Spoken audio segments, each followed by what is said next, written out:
At 11:23 a.m. on September 17, 1944, Private First Class Eddie Kowalski crouched inside his Sherman tank outside the French village of Arracourt. A Panzer IV had just appeared 400 yards away, turret turning toward them. Kowalski's gunner was dead, his commander was wounded, and Kowalski was a loader, not a gunner.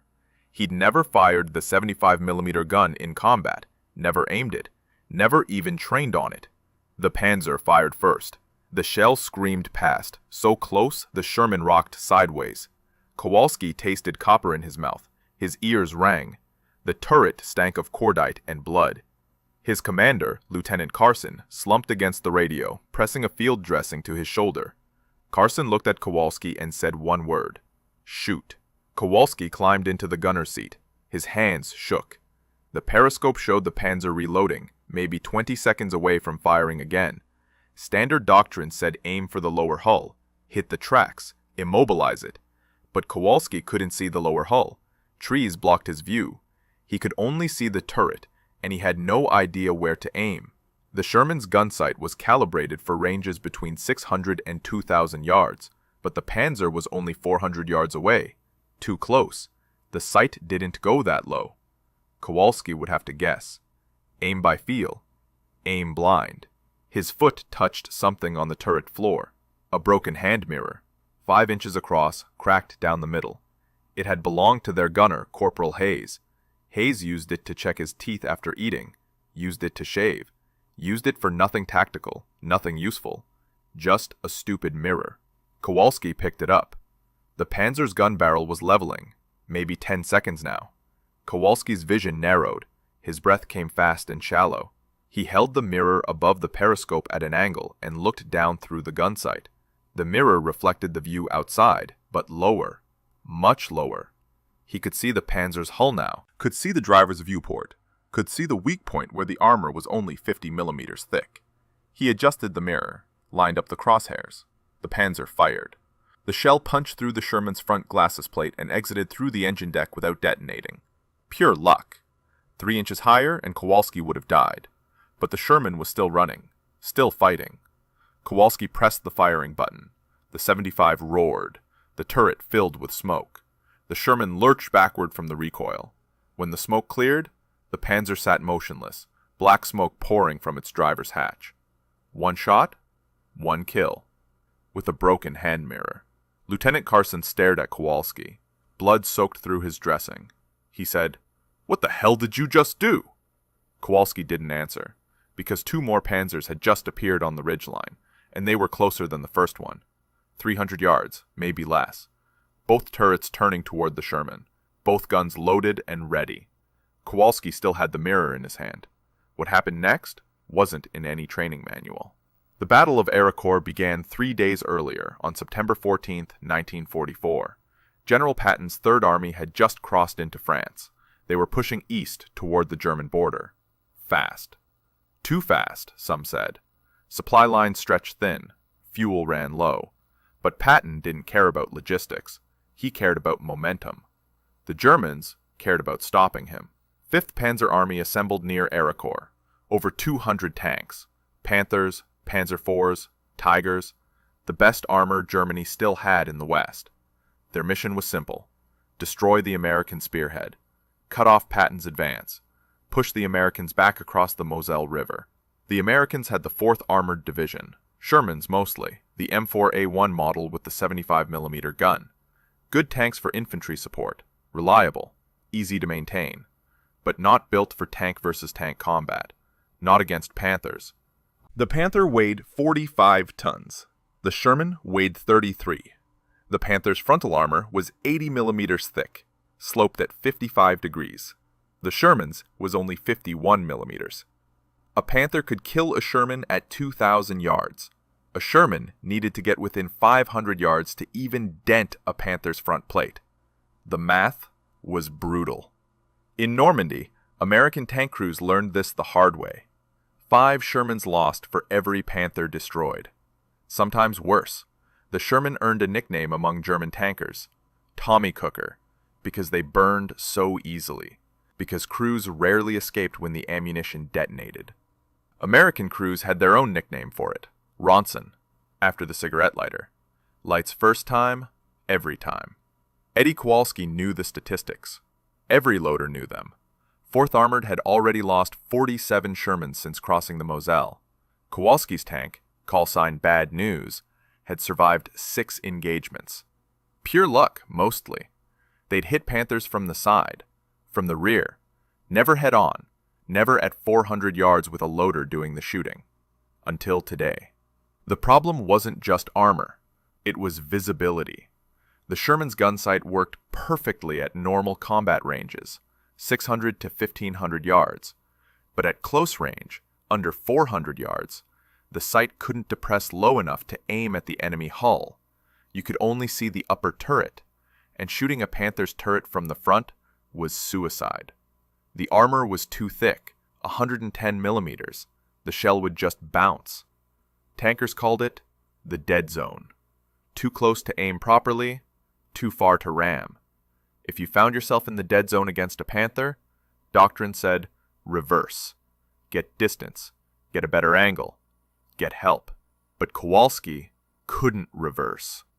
2 more Panzers sat on the ridge, 300 yards out. If he backed up, he'd expose the Sherman's thinner side armor. If he stayed still, the Panzers would bracket him. 1 shot from the left, 1 from the right, no escape. Lieutenant Carson's radio crackled, battalion headquarters asking for a status report. Carson didn't answer. He was too busy watching Kowalski hold a broken mirror above the gun sight like some kind of magic trick. The lead Panzer fired. The shell hit 20 yards short, kicking up dirt and smoke. Ranging shot. The next one would connect. Kowalski had maybe 8 seconds. He angled the mirror, watched the reflection, saw the Panzer's lower hull appear in his sight picture, saw the driver's viewport, a rectangle of steel 12 inches wide. Hit that and the 75 would punch straight through into the crew compartment. He fired. The Panzer erupted. Not just smoke this time, fire. The whole front end peeled open like a crushed can. The driver's hatch blew off. Flames shot 30 feet high. Kowalski had hit the ammunition storage. The tank burned so hot the paint on the turret bubbled and blackened. 2 kills. 2 minutes. The 3rd Panzer turned to retreat. Kowalski didn't let it. He tracked it through the mirror, adjusting the angle as the Panzer moved. 400 yards. 420. 450. The Panzer was trying to get out of the dead zone, get to a range where its own sights would work properly. Kowalski fired again. The shell caught the Panzer in the engine deck. The tank shuddered, rolled forward another 10 yards, and stopped. Black smoke poured from the grills. The crew bailed out, running for the tree line. Kowalski watched them go. He didn't fire again. They were no longer a threat. 3 Panzers. 4 minutes. With a broken hand mirror. Carson grabbed the radio. His voice shook. Battalion, this is bad news. 3 enemy tanks destroyed, all 3 confirmed kills. The radio went silent for a moment. Then, say again bad news? Did you say 3? Affirmative. 3 Panzer IVs. 4 minutes.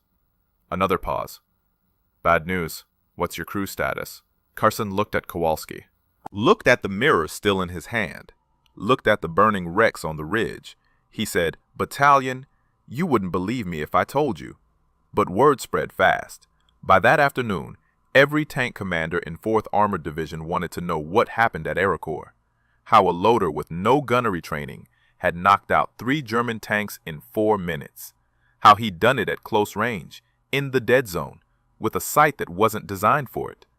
And how he'd done it with a 5-inch hand mirror. What they didn't know yet was how bad the problem really was. The dead zone wasn't new.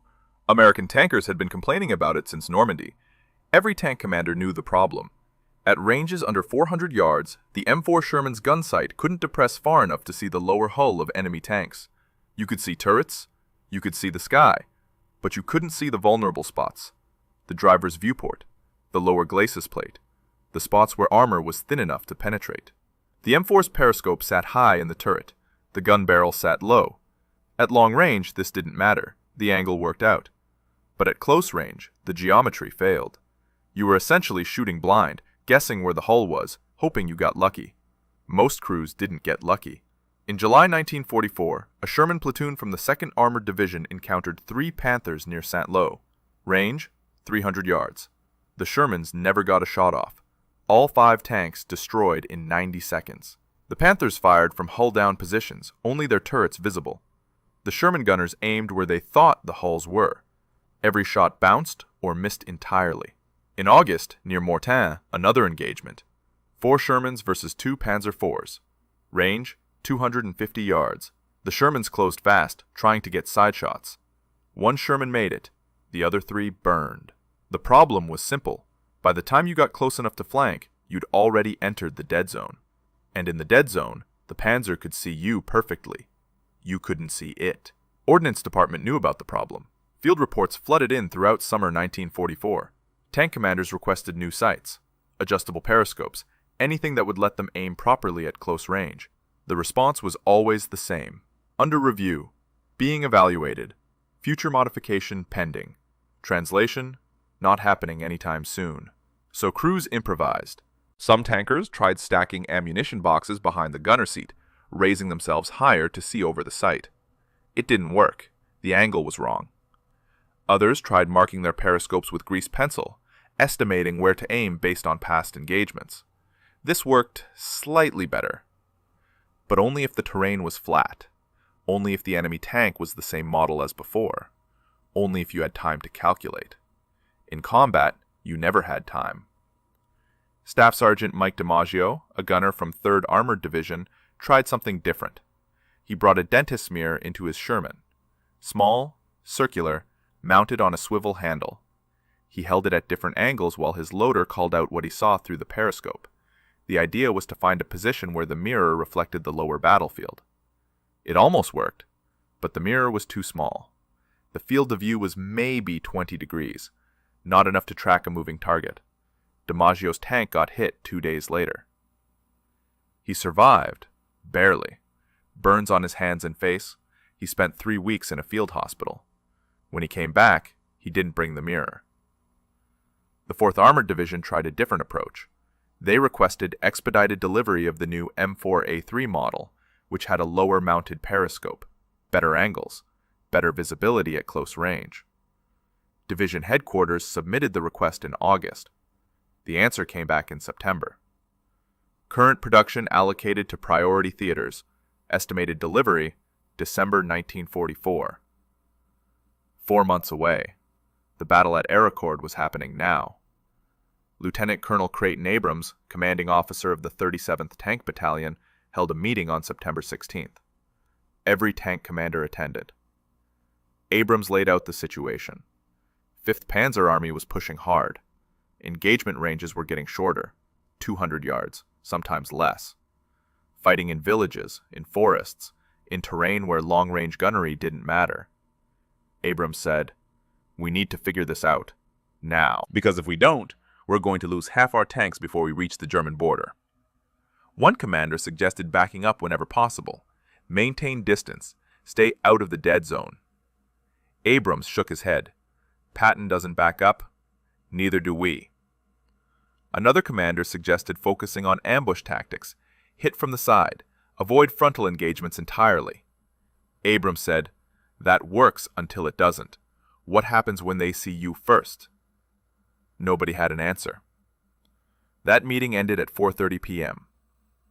16 hours later, Eddie Kowalski would pick up a broken hand mirror and solve the problem they couldn't. But first, he had to survive the night. Because the Germans weren't done at Arracourt. Not even close. And the dead zone was about to get a lot more dangerous. Lieutenant Carson radioed battalion headquarters at 11:40 a.m. He described what happened. 3 Panzers destroyed in 4 minutes, a loader using a hand mirror to aim. The response was immediate. Hold position. Don't move. Battalion commander is coming to you. Lieutenant Colonel Abrams arrived 30 minutes later. He climbed onto Bad News and looked inside the turret. Kowalski still sat in the gunner's seat. The mirror sat on his lap. Abrams picked it up, turned it over. 5 inches across, cracked down the middle. Absolutely nothing tactical about it. Abrams said, "Show me." Kowalski positioned himself at the gun sight, held the mirror above the periscope at a 45-degree angle. The reflection showed the ground outside, maybe 300 yards out. Abrams watched. His expression didn't change. He said, "Again. Slower." Kowalski demonstrated. The Sherman's periscope looked straight ahead. The gun sight looked through the periscope, but the gun barrel pointed slightly downward. At long range, this worked fine. The bullet drop and the angle lined up. At close range, the sight looked too high. You saw sky and turrets, not hulls. The mirror changed the geometry. Held at the right angle, it reflected the view downward, not from the periscope's perspective, but from a point about 8 inches higher. That 8 inches was enough. The reflection showed the lower battlefield, the hulls, the weak points. Abrams asked, "How do you know where to aim?" Kowalski said, "Same as before, the crosshairs, but I watch the reflection, not the direct view." "And the angle? How do you adjust for different ranges?" "Trial and error. 300 yards needs maybe 40 degrees. 400 needs 35. I just tilt until the hull appears in the center of the sight picture." Abrams went quiet. He looked at the 3 burning Panzers on the ridge, looked at the mirror, looked at Kowalski. He said, "How long did it take you to figure this out?" "About 5 seconds, right before the first Panzer killed us." Abrams climbed down from the tank. He gathered the other tank commanders, 12 men, all within shouting distance. He held up the mirror and said, "This loader just solved our dead zone problem. With this." One commander laughed, actually laughed. He said, "Sir, that's a shaving mirror." Abrams didn't smile. He said, "That shaving mirror killed 3 Panzers in 4 minutes, from the front, at ranges where your gun sights don't work. Now shut up and pay attention." He ordered Kowalski to demonstrate again. This time, all 12 commanders watched. Kowalski showed them the angle, the positioning, how to adjust for range, how to track moving targets through the reflection. It looked awkward. It looked improvised. It looked ridiculous. But the burning Panzers on the ridge proved it worked. One commander asked, "What about the field of view? That mirror's tiny." Kowalski said, "You don't need wide view. You need to see the hull. That's it. The mirror shows about 30 degrees, enough to track one target." Another commander asked, "What if the mirror breaks? What if it falls?" "Then you're back where you started." Blind in the dead zone. Abrams cut in. He said, "Every tank in this battalion will have a mirror by tonight. I don't care if you steal them from medics. I don't care if you break into French houses and take them off bathroom walls.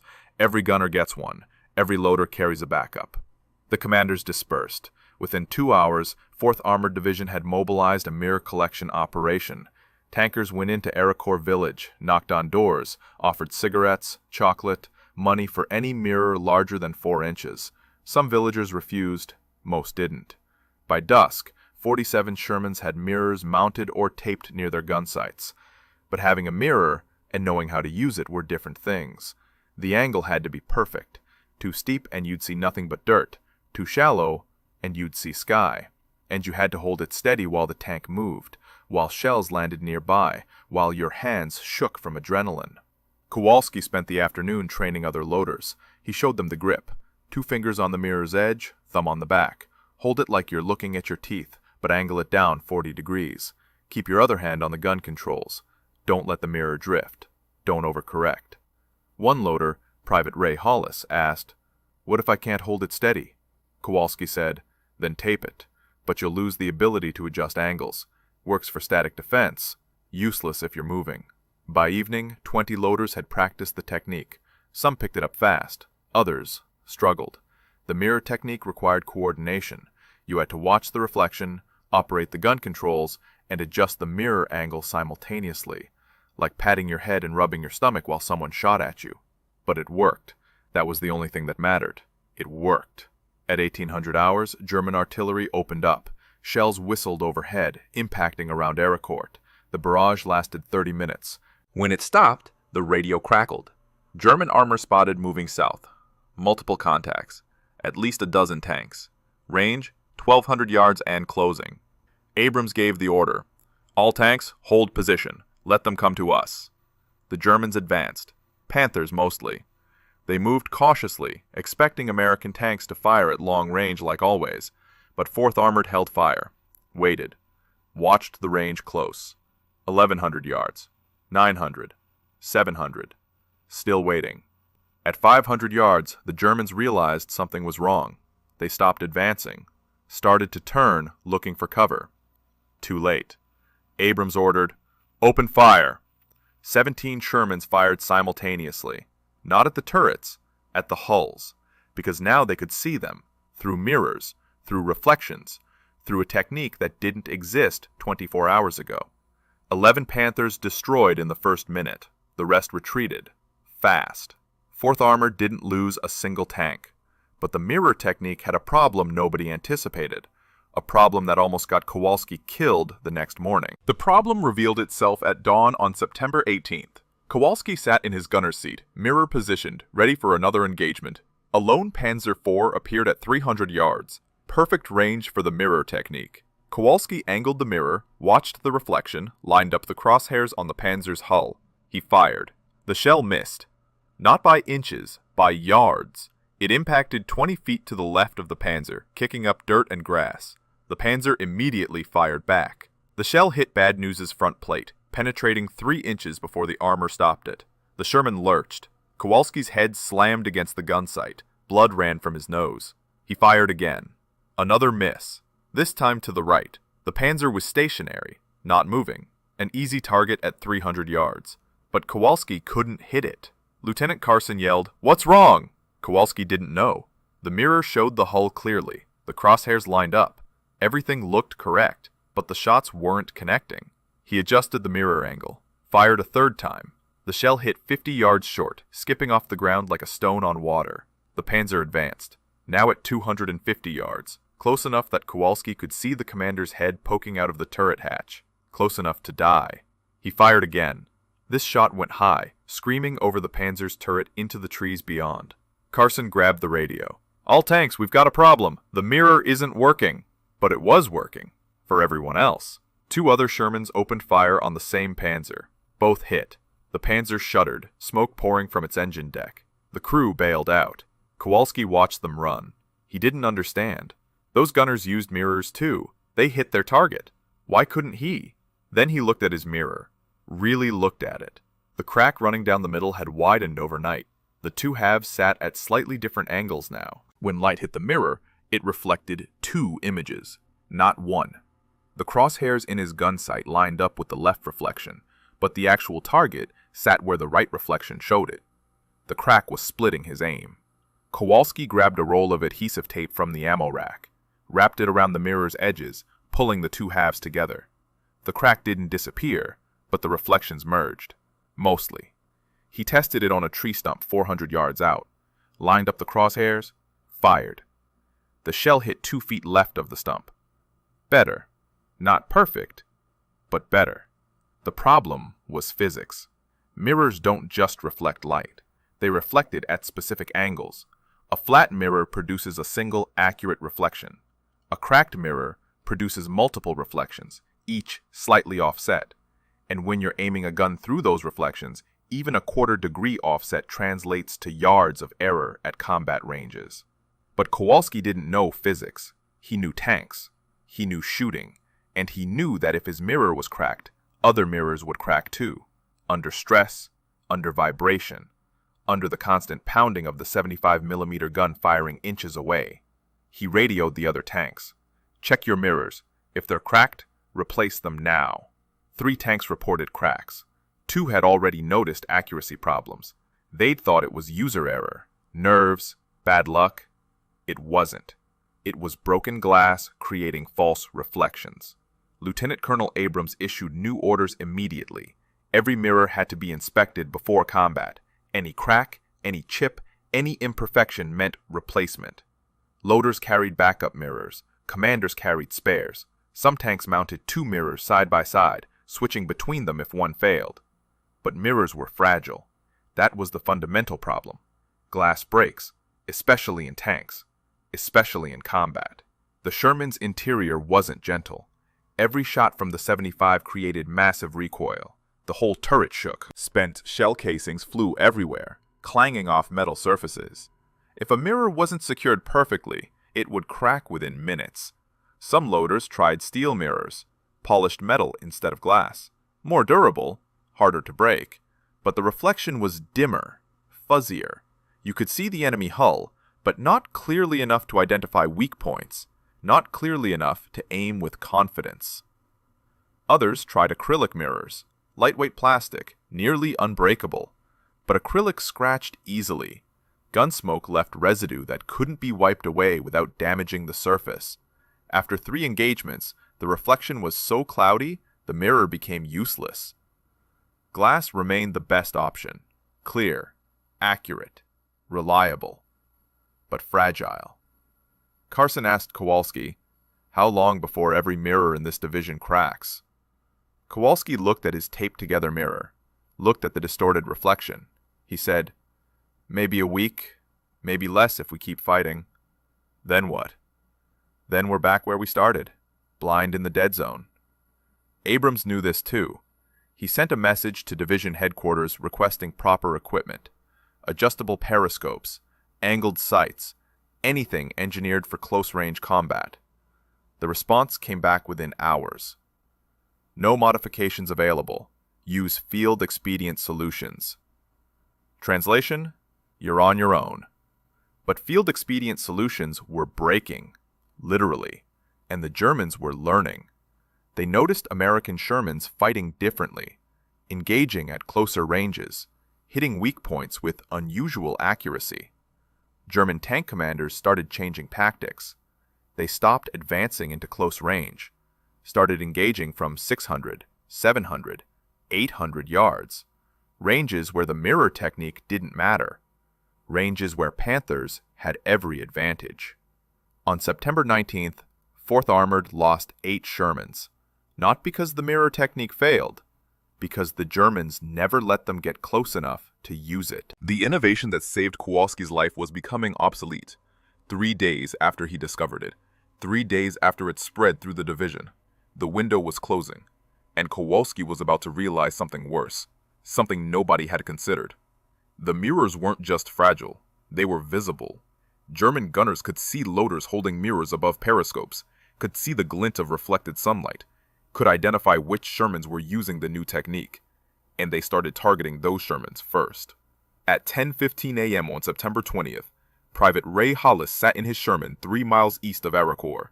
He'd practiced the mirror technique for 2 days straight, felt confident, ready. A Panther appeared at 350 yards, moving slowly through an orchard. Hollis positioned his mirror, angled it correctly, watched the reflection show the Panther's lower hull. The Panther fired first, not at the Sherman's center mass, at the turret.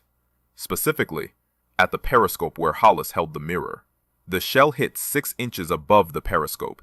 The turret roof peeled open. Shrapnel filled the interior. Hollis died instantly. So did his commander. The driver managed to bail out. Barely. 2 hours later, it happened again. Another Sherman. Another loader holding a mirror. Another German shell aimed precisely at the periscope. This crew was luckier. The shell missed by 2 feet, but the message was clear. The Germans were targeting the mirrors. By afternoon, 4th Armored realized what was happening. German tank commanders were using binoculars to scan American formations, looking for telltale signs. A loader's hand above the periscope, a glint of reflected sunlight, anything that indicated mirror use. When they spotted it, they aimed high, went for the turret, not the hull, tried to kill the loader before he could aim. It was working. Abrams called another meeting. Every tank commander attended. The mood was different from 3 days ago. Then they'd been excited, optimistic. The mirror technique had given them an edge. Now that edge was dulling. Fast. Abrams said, "The Germans know. They're watching for mirrors. They're shooting loaders." One commander asked, "Do we stop using them? And go back to being blind under 400 yards? No, we adapt." But adaptation wasn't simple. The mirror had to be visible to work. You had to hold it in a position where it caught light, reflected the battlefield, showed the gun sight what it needed to see.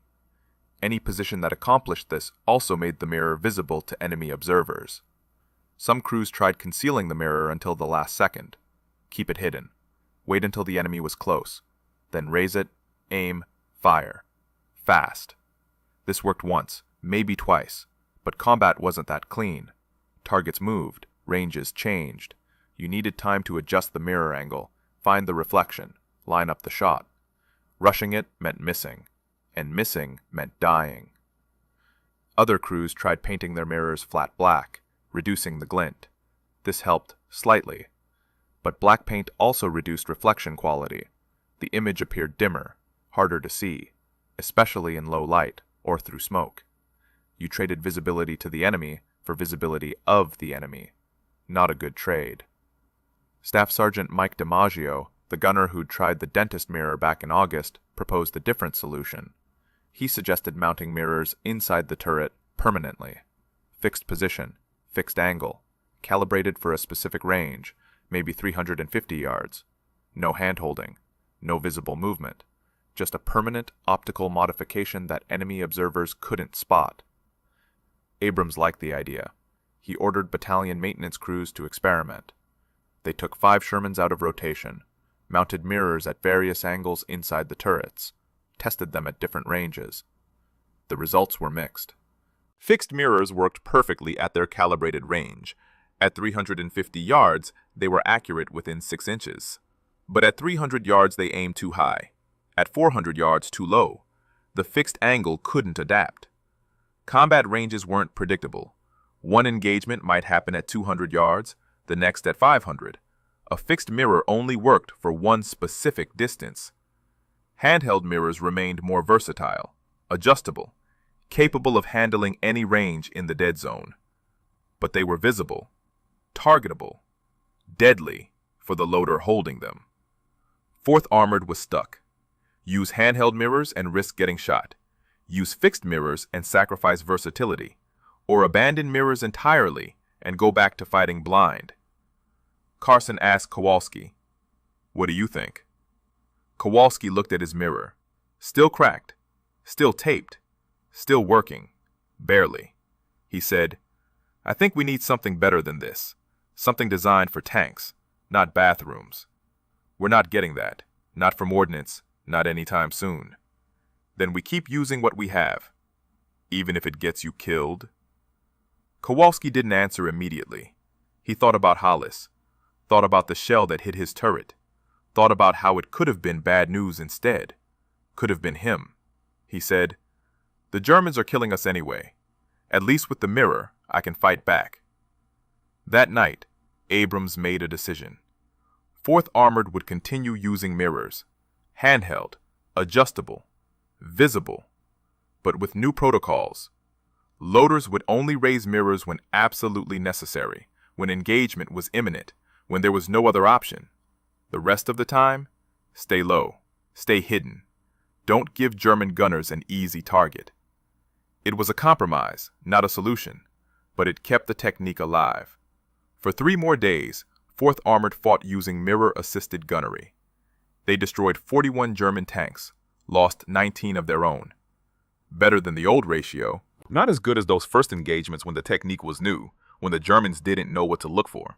By September 23rd, the Battle of Arracourt was winding down. 5th Panzer Army withdrew. Too many losses. Too much resistance. Patton's advance continued east. 4th Armored Division pushed toward the German border. The dead zone problem persisted, but it was manageable now. Crews knew the mirror technique, knew its limitations, knew when to use it and when to rely on other tactics. Kowalski survived. So did bad news. They fought through France, into Germany, all the way to Czechoslovakia. Kowalski kept his cracked mirror the entire time, taped and retaped, scratched and cloudy, but functional. It saved his life 4 more times before the war ended. But the mirror technique never became standard doctrine, never got mentioned in training manuals, never received official recognition from Ordnance Department. It remained a field expedient solution, improvised, temporary, forgotten by everyone except the men who used it.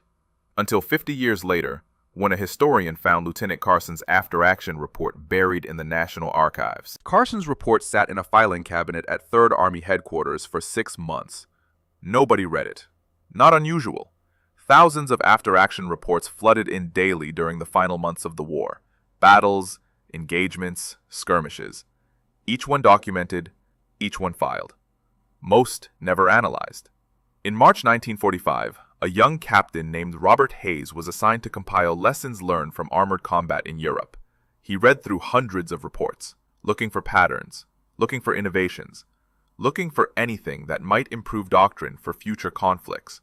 He found Carson's report on page 417 of a stack that reached his shoulder. The report described the mirror technique in detail, included diagrams, included testimonials from 12 tank commanders, included statistics. 4th Armored Division destroyed 87 German tanks using mirror-assisted gunnery between September 17th and October 3rd, 1944. Lost 31 Shermans during the same period. A kill ratio of nearly 3-to-1, better than any other American armored division in France during that time frame. Hayes forwarded the report to Ordnance Department with a recommendation. Investigate the technique. Develop purpose-built optical equipment. Issue it to all armored divisions. Standard equipment. Not field expedient, not improvised. Engineered. Ordnance Department's response came back in April 1945. Interesting, but impractical. Close-range tank combat is becoming obsolete. Future doctrine emphasizes long-range gunnery and air support. No development recommended. The war in Europe ended 3 weeks later. The report went back into the filing cabinet. Hayes moved on to other projects. The mirror technique died with the war, but a few tankers remembered. Kowalski remembered. He kept his cracked mirror after mustering out in November 1945, brought it home to Pittsburgh, put it in a shoebox in his basement. Didn't talk about it much. Didn't think anyone would care. He was right. Nobody cared. Not in 1945. Not in 1950. Not even during the Korean War, when American tanks fought in close terrain again, in villages and rice paddies where long-range gunnery didn't matter. The M26 Pershing and M46 Patton had better sights than the Sherman, better optics, better depression angles. The dead zone problem was reduced, though not eliminated. Nobody thought about mirrors. In 1973, a military historian named Dr. James Whitmore started researching small unit innovations during World War II. Not the big stuff, not radar or the atomic bomb, the little things, the field modifications, the improvised solutions that soldiers created when official equipment failed them. He found Carson's report by accident while researching something else entirely. Read it 3 times. Couldn't believe it. American tank crews had solved a critical gunnery problem with bathroom mirrors, and nobody documented it beyond one lieutenant's after-action report. Whitmore tracked down surviving members of 4th Armored Division, found 12 men who'd used the technique. 8 agreed to interviews. Kowalski was one of them. By then he was 51 years old, worked as a machinist, had 3 kids, rarely talked about the war. Whitmore asked him, why didn't this become standard doctrine? Kowalski said, because it was stupid, a hand mirror. Who's going to put that in a manual? But it worked. It worked because we were desperate, because we didn't have anything better. You think the Army wants to admit their equipment was so bad that soldiers needed bathroom mirrors to fight? Whitmore published his findings in a military history journal in 1976. Small circulation, maybe 3,000 readers. The article mentioned the mirror technique in 2 paragraphs. Noted it as an interesting footnote. Nothing more. The article didn't change anything. Tank doctrine continued evolving. Better optics, better fire control systems, computer-assisted targeting. By the 1980s, the M1 Abrams could engage targets accurately at any range, any angle. The dead zone didn't exist anymore, not for American tanks. But the principle remained relevant. Improvisation, adaptation, solving critical problems with available materials when official solutions don't exist or arrive too late. That lesson mattered. That lesson still matters. In 1994, Kowalski died, heart attack, age 72. His son found the shoebox in the basement while cleaning out the house, opened it, found the mirror, cracked down the middle, held together with yellowed adhesive tape. He didn't know what it was, didn't know its history, threw it away. The mirror that killed 3 Panzers in 4 minutes ended up in a Pittsburgh landfill. But the story survived. Whitmore's article got referenced in other books, other articles, other documentaries. Not often, not prominently, but enough that the mirror technique didn't disappear entirely from history. In 2008, a military blogger found Carson's original report digitized in the National Archives online database, posted it. The story went viral. Sort of. Within military history circles at least. People were fascinated, not by the technical details, by the desperation, by the innovation, by the fact that American soldiers defeated superior German armor with something as mundane as a bathroom mirror. The blogger's post included a question at the end, a question nobody had really asked before, a question that changed how people understood the Battle of Arracourt. The question was simple. How many other innovations like this existed? How many other field expedient solutions saved lives but never made it into the official record? And the answer, discovered through years of subsequent research, was shocking. The answer was hundreds, maybe thousands. Field expedient innovations that worked, saved lives, never got documented, never became official doctrine. Lost to history because nobody wrote them down. Or because the reports got filed and forgotten. Or because the soldiers who invented them died before anyone asked. Researchers found evidence of other optical modifications. Tank crews in Italy used shaving cream on periscopes to reduce glare. Crews in France mounted multiple mirrors at different angles, creating crude rangefinders. One crew in Belgium allegedly used a lady's compact mirror with a built-in light, though this remained unconfirmed. But mirrors weren't the only innovation. Tankers welded spare track links to hull fronts for extra armor. Infantry squads created improvised suppressors from oil cans and steel wool. Medics developed new tourniquets from parachute cord and tent stakes. Engineers built bridge supports from salvaged railroad ties. None of it was in the manuals. All of it worked. The military studied this phenomenon after the 2008 blog post went viral. They wanted to understand why so many field innovations never reached official channels.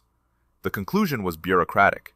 The approval process for new equipment took months, sometimes years. Testing, evaluation, production, distribution. By the time something got approved, the war had moved on. The tactical situation had changed. The innovation was obsolete. Field expedient solutions were immediate. Soldiers identified problems, solved them with available materials, implemented solutions within hours. No testing, no approval, no bureaucracy. Just survival. The military learned from this.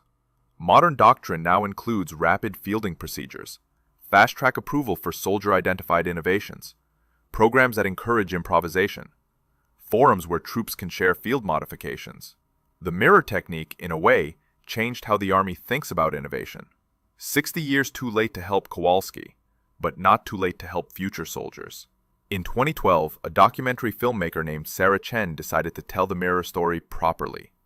Full production, interviews with surviving tankers, archival footage, CGI recreations. She tracked down Kowalski's son, showed him his father's service record, told him what the mirror meant. Kowalski's son donated his father's medals to the Patton Museum. Not the mirror, that was gone, but the medals remained. Bronze Star, Purple Heart, Presidential Unit Citation for 4th Armored Division's actions at Arracourt. The citation mentioned innovative gunnery techniques, but didn't specify what those techniques were. Now people know. Chen's documentary aired on the History Channel in 2013. 3 million viewers. The story resonated, not because of the technical details, because of what it represented. Ordinary soldiers facing impossible odds, using whatever they had, surviving through improvisation and courage. Eddie Kowalski never considered himself a hero, never thought his mirror trick mattered much. He told Whitmore in that 1973 interview, "I was scared. I picked up the first thing I saw. It worked. That's all." But it wasn't all. It was innovation under fire. It was problem solving when death was seconds away. It was the difference between 29 American tankers going home and 29 American tankers dying in French fields. Kowalski went home. He married his high school sweetheart in 1946, had 3 kids, worked 41 years at the same machine shop, coached Little League, volunteered at the VFW, lived a quiet life, never sought attention, never claimed credit for anything beyond doing his job. He told his son once, near the end, "The mirror was Hayes's mirror. He died holding it. I just picked it up. He's the one who should be remembered." But Hayes is remembered as a name in a casualty report. Kowalski is remembered as the man who changed how American tanks fought. Not because he wanted recognition, because his innovation saved lives. Because someone finally wrote it down. Because the story mattered. The Battle of Arracourt ended in late September 1944. 5th Panzer Army lost 281 tanks. 4th Armored Division lost 48. The single best kill ratio of any American armored engagement in World War II.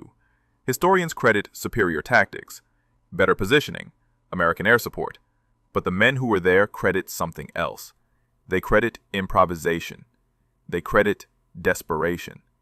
They credit a 22-year-old loader who picked up a broken mirror and refused to die. The dead zone still exists in modern tank design. Different optics, different technology. But the fundamental geometry problem persists. Crews train for it now, practice close-range engagement, use purpose-built equipment. But none of that equipment is a 5-inch hand mirror held at 45 degrees. Sometimes the simplest solutions are the ones nobody expects. Sometimes survival comes down to seconds, desperation, and a piece of broken glass. Sometimes the difference between life and death is noticing something everyone else ignored.